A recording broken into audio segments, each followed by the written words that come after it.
말씀은 출애굽기 35장 30절에서 36장 1절까지 본문으로 해서 브살렐과 오홀리압이라는 제목으로 말씀을 같이 생각해 보도록 하겠습니다. 우리가 한 절씩 교대로 읽도록 하겠습니다. 제가 먼저 읽겠습니다. 모세가 이스라엘 자손에게 이르되 볼지어다 여호와께서 유다 지파 훌의 손자요 우리의 아들인 브살렐을 지명하여 부르시고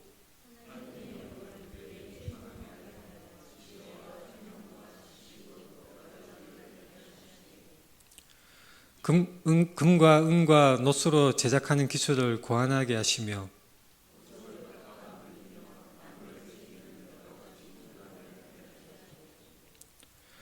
또 그와 단지파 아히사막의 아들 오홀리압을 감동시키사 가르치게 하시며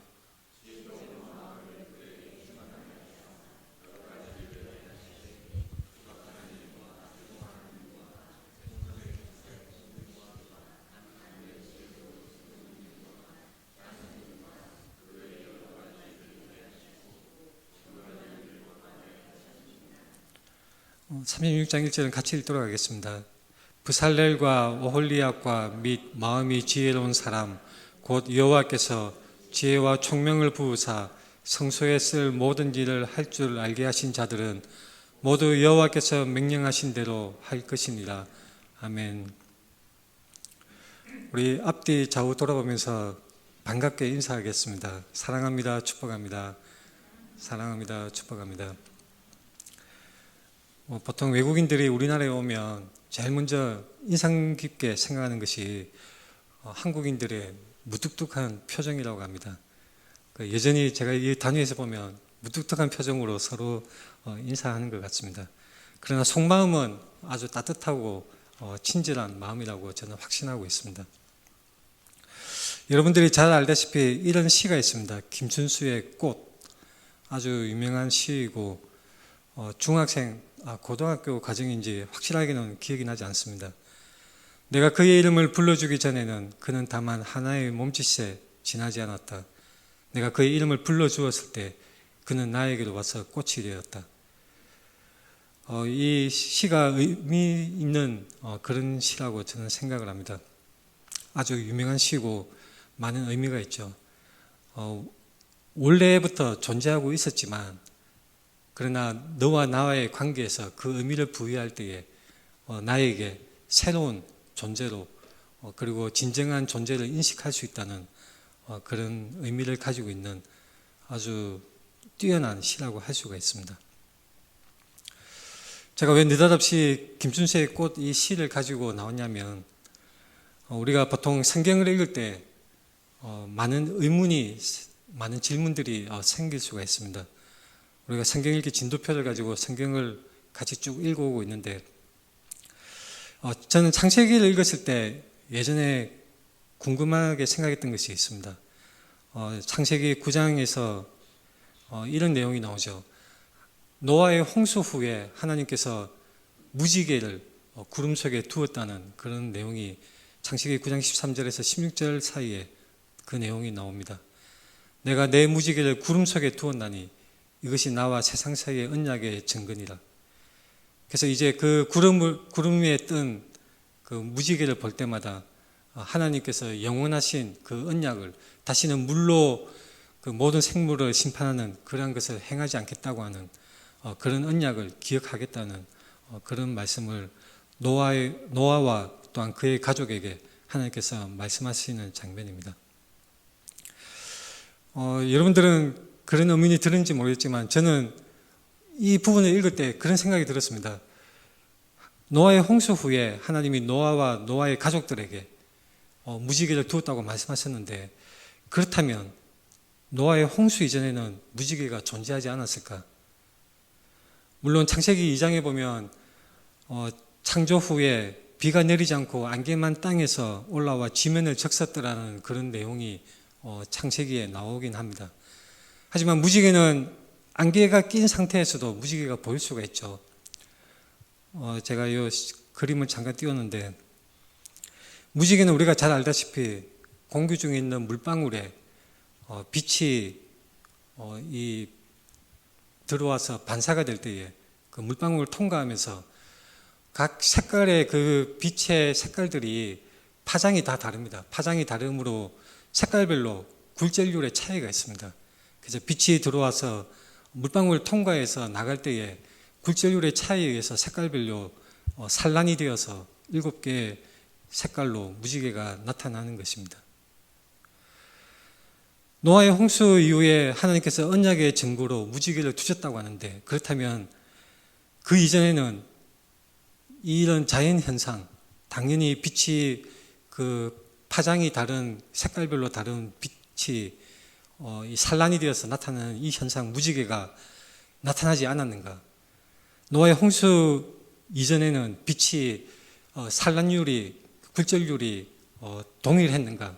그런 엉뚱한 생각을 해볼 수가 있는 것입니다. 무지개는 노아의 홍수 이전에는 존재하지 않았나? 물론 몇몇 목사님들은 그렇게 설교하는 분도 있습니다. 그러나 저는 그렇게 생각하지 않습니다. 노아와 그 가족들에게 하나님이 말씀하실 때 무지개가 무엇인지 개념 자체가 존재하지 않았을까? 저는 존재했다고 보는 것입니다. 만약에 없는 것에 대해서 한 번도 무지개를 본 적이 없는 노아에게 내가 언약의 증거로 무지개를 이제 두었다라고 말씀을 하셨다면, 노아에게는 그것이 무지개가 전혀 없는 상태에서 그 말을 들으면 아주 엉뚱한 생각을 하게 되겠죠. 예를 들면 내가 언약의 증거를 도리도리 잼잼이라고 두었노니, 자, 이렇게 말을 하면 어리둥절하게 될 것입니다. 저는 노아가 분명히 무지개가 어떤 것인 줄 알고 있었다고 생각을 합니다. 노아와 그의 가족들이 자연 현상으로 잘 볼 수 있었다고 생각을 하고 있습니다. 안개가 낀 경우에도 무지개가 나타날 수 있고, 심지어 폭포수 앞이나 아니면 우리가 해를 등지고 물을 입에 머금고 뿜을 때도 무지개를 볼 수가 있습니다. 만약에 들에 있는 돌을 가져다가 자, 이 돌은 너와 나 사이의 언약이다, 그렇게 말을 한다면 그때부터 그 돌이 존재하게 된 것일까요? 그 돌은 원래부터 존재하고 있었지만 언약의 증거로, 언약의 표로 삼아서 그것을 의미를 부여할 때에 비로소 그것은 언약의 증거로 우리에게 의미가 있게 되는 것입니다. 원래 돌이 존재하고 있지 않다가, 또는 무지개가 존재하고 있지 않다가 하나님이 언약의 증거로 삼는 순간에 뿅 하고 나타나서 자연계에 없던 굴절률의 그런 산란 현상이, 자연계에 없던 현상이 나타난 것이 아니라 원래부터 있었지만, 원래부터 존재하고 있었지만 하나님께서 그 의미를 더하실 때에, 새로운 의미를 더하실 때에 그것이 의미를 가지고 또한 우리에게 그 의미가 무엇인지를 상기시켜 주는 것이라고 저는 생각을 하는 것입니다. 구름 속에 둔 무지개가 언약의 증거라고 하나님이 말씀하셨는데, 원래 있던 자연현상에 하나님이 언약의 증거를, 언약의 그 의미를 부어주셨다고 저는 생각을 하는 것입니다. 저뿐만 아니라 여러 정통신학자들도 그렇게 생각을 하고 있습니다. 물론 몇몇 목사님들은 다르게 설명하는 분도 있습니다.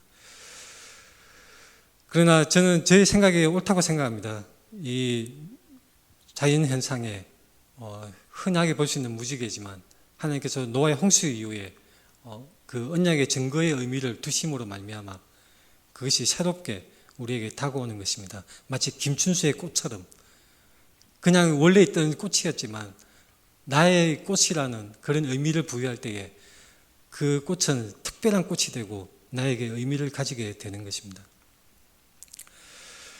제가 왜 이 이야기를 길게 말씀을 드리냐면, 우리가 하나님이 주신 재능, 하나님이 주신 재능에 대해서 생각할 때, 그리고 하나님이 주신 은사를 생각할 때, 나에게 하나님이 은사를 주셨어, 나에게 재능을 주셨어, 이렇게 생각할 때 항상 사람들이 빠지기 쉬운 함정이 뭐냐면, 그전까지는 내가 아무것도, 아무런 능력이 없이 무능력으로 살다가 어느 날 갑자기 뿅 하고 나에게 엄청난 슈퍼맨 같은 초인적인 능력, 정말 초자연적인 그런 능력이 나에게 주실 때 그것이 하나님이 주신 능력이라고, 하나님이 나에게 주신 재능이라고, 하나님이 나에게 주신 은사라고 그렇게 잘못 생각하는 경우가 너무 많은 것입니다.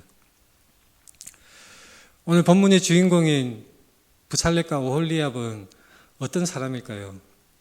오늘 본문은 모세가 백성들에게 하나님의 명령 말씀을 전달한 부분입니다. 모세가 이 명령을 브살렐과 오홀리압에 대한 그 명령을 백성들에게 전달하는 장면인데, 이 지금 화면에 띄운 것은 바로 하나님께서 모세에게 직접 말씀하시는 그 장면입니다. 내가 유다 지파 훌의 손자여 우리의 아들인 브살렐을 지명하여 부르고, 훌이 누구죠? 아주 우리가 잘 알고 있습니다. 이 출애굽해서 이스라엘 백성들이 가나안을 향해서 광야길을 가다가 처음으로 맞닥뜨린 강력한 대군 아말렉에 만나서 아말렉 족속과 싸우는 중에 모세가 손을 들고 있으면 이스라엘 백성이 이기고 손을 내리면 아말렉 족속이 이기는 그런 현상이 나타났습니다. 그래서 아론과 훌이 모세의 손이 내려오지 않도록 붙들고, 또 모세가 앉을 수 있도록 돌을 가져다가 같이 협력해서 이 모세의 손이 내려오지 않도록 단단히 붙들고 있는 장면이 출애굽기 전반부에 나옵니다. 당연히 그 모세가 손을 든다는 것은 바로 하나님을 향해서 기도를 하는 장면입니다. 그리고 훌과 아론이 모세의 손을 붙들고 있는 것은 바로 기도의 동력자로서 하나님 앞에 같이 기도했던 그런 것을 상징적으로 보여주고 있는 장면이라고 우리는 해석할 수가 있는 것입니다. 그 유명한 훌, 그리고 유다 지파, 아주 유력한 지파죠. 영원한 메시아, 영원한 왕 중의 왕이신 메시아가 유다 너희 자손으로부터 나올 것이다라고 저번에 제가 설교 시간에 그 유다에 대한 이야기를 말씀을 드린 적이 있습니다. 그 강력한 유명한 유다 지파에 그 모세의 손을 붙들어서 함께 기도의 동력으로 아말렉 족속과 싸워서 승리하게 한 그 훌의 손자, 브살렐, 이러면 사람들이 누구나 다 아는 유명인이라고 할 수가 있겠습니다. 훌의 손자면 유력한 집안이라고 할 수가 있는 것이죠. 근데 또 한 사람, 단지파 아히사막의 아들 오홀리압. 단지파는 사실 별 볼 일 없는 지파입니다. 그리고 아히사막의 아들 오홀리압, 그다지 유력하지 않은 그런 집안인 것 같습니다. 근데 중요한 것은 유명한 유력한 집안의 브살렐이든지 그렇지 않은 집안의 오홀리압이든지 하나님께서 지명하여서 하나님께서 부르셨다는 것입니다. 하나님께서 부르시고 하나님의 영을 그에게 충만하게 하여 지혜와 총명과 지식과 여러 가지 재주로 정교한 일을 연구하여 금과 은과 노수로 만들게 하며 보석을 깎아 물리며 여러 가지 기술로 나무를 새겨 만들게 한다는 그런 말씀을 주신 것입니다. 이 브살렐과 오홀리압이 가진 재능, 하나님께서 이 말씀을 하실 때 비로소 그들이 없던 능력이 갑자기 생겨서 금과 은을 다루는 능력이 전혀 없고 정교한 일을 잘 신경을 쓰지 않던 사람들이 어느 날 갑자기 하나님께서 모세에게 말씀하신 이후부터 그 능력이 뿅 하고 나타나서 갑자기 은과 은을, 금속을 잘 다루고 보석을 세공하고 이런 능력이 갑자기 생겼을까요? 저는 그렇지 않다고 생각을 하는 것입니다. 김준수의 꽃처럼, 하나님의 그 노아의 홍수 이후의 무지개처럼 하나님이 주신 것은 바로 그 새로운 의미를 주신 것이고, 또한 하나님께서 그것을 통해서 역사하여 주신다는 것을 저는 생각해 볼 수 있다고 생각합니다. 모든 재능은 하나님이 주신 것입니다.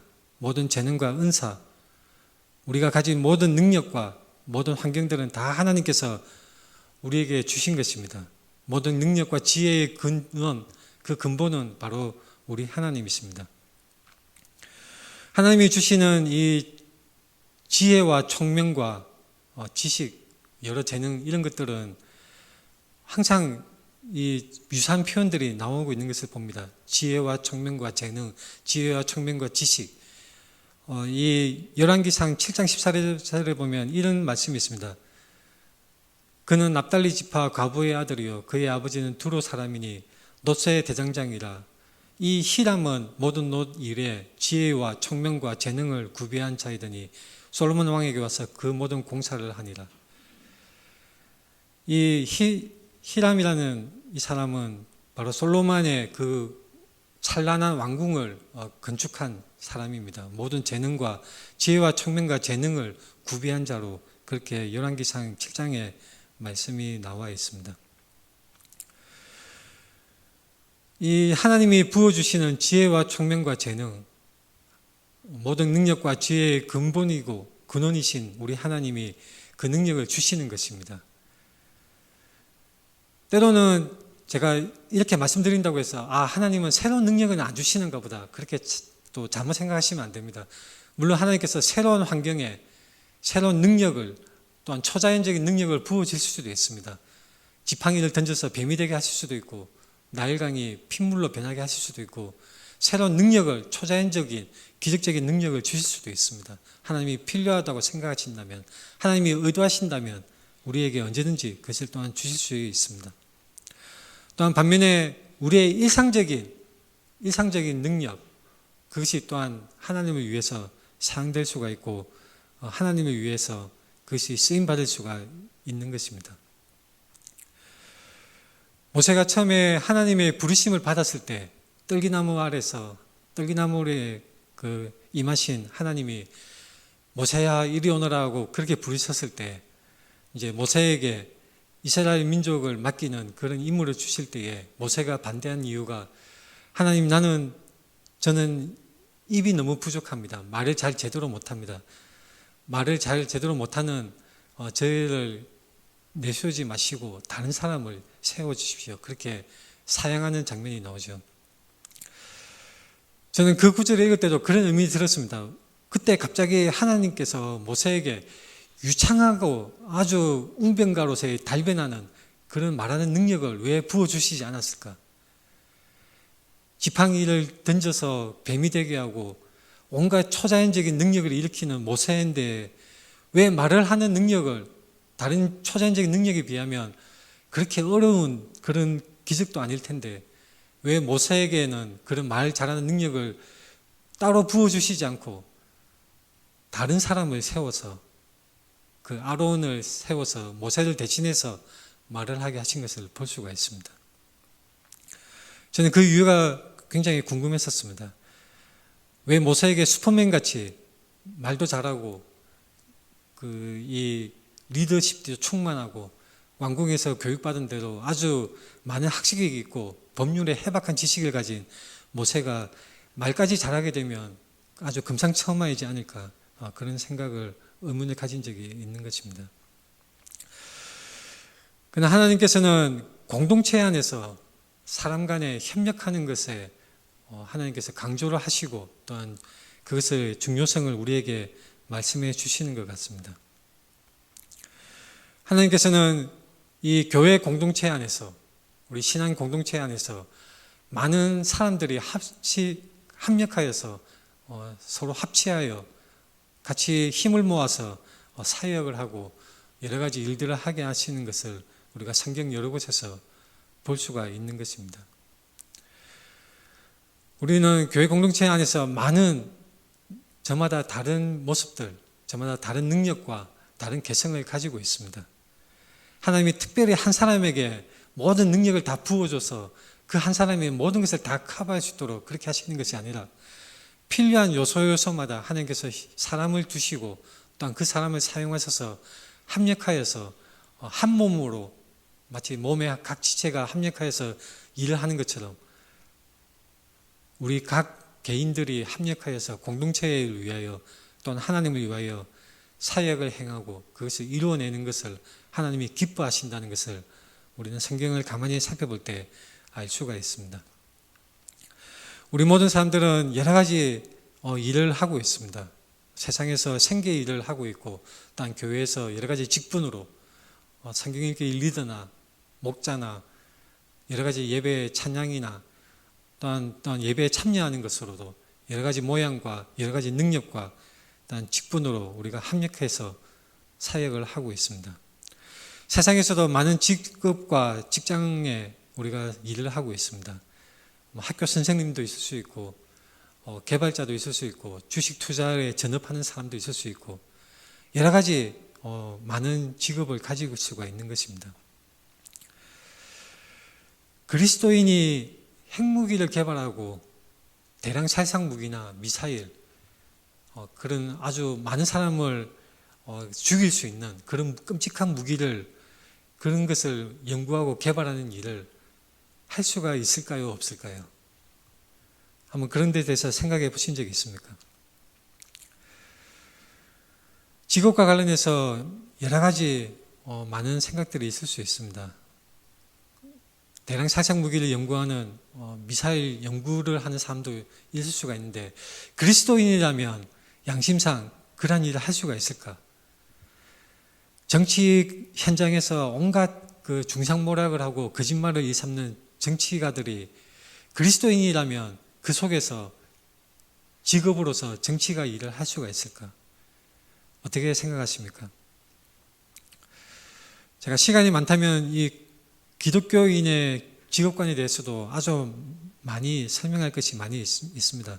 그러나 시간을 단축해서 제가 결론만 말씀드리자면, 존 칼빈의 말대로 그리스도인은 모든 직업이 다 가능하고, 또한 그 속에서 하나님께서 영광 받으시고 하나님께서 일하실 수가 있습니다. 그것은 여러 가지 우리 신앙의 선배들이 성경 말씀을 고찰한 결과일 뿐만 아니라, 또 우리가 성경 말씀을 우리가 묵상할 때에 우리는 그것을 바로 알 수가 있는 것입니다. 느헤미야의 직업이 무엇입니까? 독재로 군림하는 포악한 왕의 술 따르는 관원이었습니다. 그러나 느헤미야는 평신도로서 하나님을 위해서 큰 사역을 일으키고 큰 일을 이루어낸 사람인 것입니다. 다윗은 어떨까요? 목동 양치는 일을 하다가 군인이 되어서 많은 사람을 죽이고 그러한 일을 했던 사람입니다. 게임 개발자를 할 수가 있을까요? 게임을 만들므로 인해서 많은 사람이 중독되고 그 속에 빠져서 인생을 낭비하는 그런 부작용들이 나타나는데, 기독교인으로서 게임 개발자가 될 수 있을까요?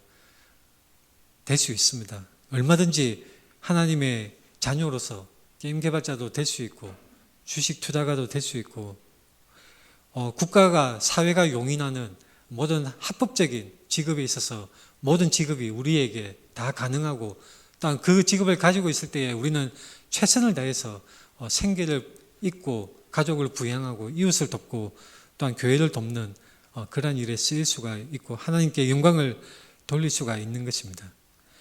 핵폭탄을 만드는 사람들도 그리스도인이, 참된 그리스도인이 핵폭탄을 연구하고 만드는 사람이 그런 일을 직업으로 할 수도 있습니다. 로마서 11장 36절에 만물이 주에게서 나오고 주로 말미암고 주에게로 돌아갑니다. 그에게 영광이 세세에 있을지어다. 아멘. 만약에 어떤 직업이, 어떤 그 사회적인 역할의 그런 기능들이 해악을 끼친다면 당연히 국가에서 금지할 것입니다. 물론 우리는 그리스도인으로서 국가가 금지하는 것보다 더 나은 도덕적인 기준을 가져야 합니다. 하나님 앞에 양심으로서, 양심을 가지고 바른 양심으로서 우리는 선악을 분별해야 되고, 세상의 사회가 요구하는 것보다 더 나은 기준으로 우리는 도덕적인 삶을 살아갈 필요가 있습니다. 그런데 우리가 직업을 선택하거나 우리가 직업에 대해서 생각할 때에 섣불리 이 직업은 사회에 해로운 것이다, 그렇지 않다, 이것에 대해서 섣불리 결론을 내려서는 안 됩니다. 왜냐하면 현대사회는 굉장히 복잡한 사회이고 정말로 그러한 것이 이 사회에 해악을 끼치는지 아닌지 한 단면만 보고서는 판단할 수가 없기 때문입니다. 제가 90년대 후반에는 한 회사에서 그 외환 딜러 일을 하고 있었습니다. 파생 상품을 거래하는 일을 했었는데, 그 전까지는 저는 뭔가 투기하는 사람, 스페큘레이터죠. 투기하는 사람들은 사회에 해악을 끼치는 사람이다, 그렇게만 생각을 했었습니다. 하지만 제가 그 일을 하면서 새롭게 알게 된 사실이 뭐였냐면, 그러한 사람들이 투기의 목적으로 하는 사람들마저 사실은 경제에 여러 가지 긍정적인 영향이 있다는 것입니다. 파생 상품의 그 가격들이 적절하게 가격이 매겨지게 하는 그런 아주 중요하고도 긍정적인 역할이 분명하게 있는 것입니다. 그래서 우리는 현대사회에서 특정한 직업, 특정한 종류의 그런 직장이 사회에 해롭다, 해롭지 않다, 우리가 분명하게 한 단면만 보고 결정을 내릴 수가 없습니다. 그래서 존 칼빈의 얘기대로, 또한 여러 정통신학자의 말씀대로, 또한 우리가 성경을 가만히 살펴보고 우리가 얻을 수 있는 결론으로 우리는 모든 직업이 하나님께서 축복하시고 또한 하나님께서 영광 받으시는 그런 일자리로 쓰일 수 있다는 것을 우리는 분명한 확신을 가져야 합니다. 유다지파 후레의 손자여 우리의 아들인 브살렐, 그리고 단지파 아히사막의 아들 오홀리압, 이 두 사람은 하나님께 쓰임받은 사람입니다. 하나님께서 이 말씀을 하시기 전에는 금과 은을 세공하고 다루는 이러한 것들이 정말로 거룩한 일이고 하나님을 위해서 사용되어질 수 있는 것이라는 것을 아마도 사람들은 몰랐을 수 있습니다. 그저 사람들이 장신구로 여기고 몸에 착용하는 그런 것을 만드는 그런 세상적인 직업으로 생각했을 수도 있는 것입니다. 그런데 하나님께서는 이렇게 말씀합니다. 하나님의 영을 그에게 충만하게 하여 지혜와 총명과 지식으로 여러 가지 일을 하게 하신다고 분명하게 말씀합니다. 우리가 볼 때는 세상적인 직업, 우리가 볼 때는 하찮은 일이라 할지라도 어떻게 보면 공동체에 별다른 유익이 없는 그런 일이라 할지라도 하나님께서는 하나님의 영을 그에게 충만하게 하여 주신다는 그러한 표현으로 또한 우리에게 일을 맡기시는 것입니다. 하나님의 영을 그에게 충만하게 한다는 것은 엄청난 표현입니다. 하나님의 영을 그에게 충만하게 한다는 것은 정말로 영광스럽고 굉장히 명예로운 그러한 이 표현이라고 할 수가 있겠습니다. 열왕기상 7장에 아까 말씀드린 경우에도 그 솔로몬 왕궁을 건축한 그한 사람에게도 지혜와 총명과 재능을 구비한 자라는 표현이 나옵니다. 지혜와 총명과 재능, 지혜와 총명과 여러 가지 할 수 있는 그러한 능력들을 주시는 분은 바로 하나님이십니다. 이런 구절들을 살펴볼 때 우리가 떠올릴 수 있는 것은 유명한 이 구절이죠. 이새의 줄기에서 한 싹이 나며 그 뿌리에서 한 가지가 나서 결실할 것이요 그의 위에 여호와의 영, 하나님의 영이죠. 여호와의 영, 곧 지혜와 총명의 영, 지혜와 총명의 영이요 모략과 재능의 영이요 지식과 여호와를 경외하는 영이 강림하시리니. 자, 이 구절은 바로 우리가 잘 알다시피 예수 그리스도에 대해서 예언하는 말씀입니다. 자, 우리가 무슨 일을 하든지 간에 이 하나님을 위한 종교적인 제사를 드리는 가운데 하나님을 위한 그런 종교적인 일을 하는 사람이든지 아니면 어떻게 보면 세상적인 그런 금은 장식구를 가지고 보석을 세공하는 그런 세상적인 일로 볼 수 있는 그런 일을 하든지 간에 동일하게 하나님께서는 영을 부어주시고 지혜와 총명을 다해 주시고 하나님께서 선한 도구로 사용하여 주시는 것입니다. 중요한 것은 11장 3절, 이사야 11장 3절에 여호와를 경외함으로 즐거움을 삼을 것. 예수 그리스도는 참으로 하나님을 경외함으로 즐거움을 삼았습니다. 우리도 어떻게 해야 합니까? 우리도 모든 일을 할 때에 그 모든 일 가운데 그 모든 일의 동기가 바로 하나님을 경외함으로 하나님을 즐거워하는 것으로 그 동기를 삼아야 합니다. 하나님은 능력을 부어주시고 지혜를 부어주시는데 할 줄 알게 하십니다. 할 줄 알게 하시고 하나님께서 명령하십니다. 또한 그 일을 하려고 마음에 원하는 자를 하나님께서는 부르시는 것입니다. 우리가 세상에서 생계 일을 하든지 아니면 교회 안에서 여러 가지 헌신과 봉사를 하든지 간에 하나님을 경외하는 마음으로 하나님을 즐거워하는 마음으로 해야 하고 또한 우리가 그것을 마음에 원해야 합니다. 마음에 자원하는 마음으로 그것을 원하고 하나님을 위해서 하나님을 사랑하는 마음으로 하나님 앞에 행하고 사역하고 헌신함으로 인해서 하나님께서 기뻐하시고 또한 그 일을 통해서 하나님의 일을 이루실 줄 믿습니다. 이제 말씀을 정리하겠습니다. 하나님의 일을 하는 사람은 어떤 사람입니까? 여호와를 경외함으로 즐거움을 삼는 사람입니다. 하나님의 일을 하는 사람은 마음에 그것을 자발적으로 원하고 기꺼이 즐거운 마음으로 그것을 원해서 하는 사람입니다. 하나님께서는 필요한 지혜와 총명과 재능을 주십니다. 우리가 가진 모든 것들, 우리가 가진 재능, 이것은 우리가 태어나면서 천부적으로 그냥 가지고 있는 재능일 수도 있고, 또한 우리가 살아가면서 여러 가지 경험을 통해서 쌓아진 그 경험으로 말미암아 쌓여진 재능일 수도 있습니다. 중요한 것은 내가 너에게 재능을 주겠어라고 하나님이 재능을 주심으로 그때부터 하나님께 드리는 것이 아니라 이미 우리가 있는 재능과 이미 우리가 가지고 있는 환경과 우리가 이미 가지고 있는 것으로 하나님께 드릴 때에, 하나님을 위해서 사용할 때에 하나님이 그것을 거룩하게 하시고 하나님의 목적에 따라서 하나님 나라를 위해서 하나님께서 거룩하게 선하게 사용해 주실 것임을 믿습니다. 우리 모두는 우리 자신이 하나님의 선한 도구로 우리 자신을 사용할 수 있도록 우리는 늘 준비하고 쓰임받기를 사모하고 기도하고 애써야 합니다. 세상에서 일을 할 때나 교회에서 사역을 할 때나 어떤 경우든지 간에 이것을 우리는 명심해야 합니다. 우리가 가진 것으로 하나님께 드리는 것입니다. 우리가 가진 재능으로 하나님께 드리는 것입니다. 다른 사람이 가진 재능을 불효할 필요가 없습니다.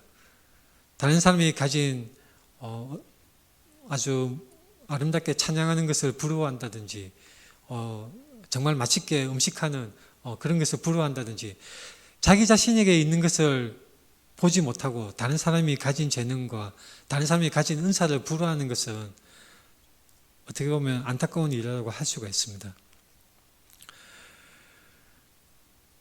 향유 옥합은 우리 모두가 가지고 있는 것입니다. 우리가 이미 가지고 있습니다. 향유 옥합을 가지고 있습니다. 이것을 어떻게 사용하느냐, 자기 자신을 위해서만 사용하느냐, 아니면 주님께 드려서 하나님께서 그것을 거룩하게 하시고 하나님의 나라를 위해서, 하나님의 뜻을 위해서 사용하시도록 내어드리느냐, 그것은 바로 우리에게 달려있는 것입니다. 우리가 말씀을 생각할 때에 우리는 맹심하고 우리 모든 것을 다해서 하나님을 위해서 살아가는 참된 믿음의 소유자가 되기를 축원합니다. 기도하겠습니다.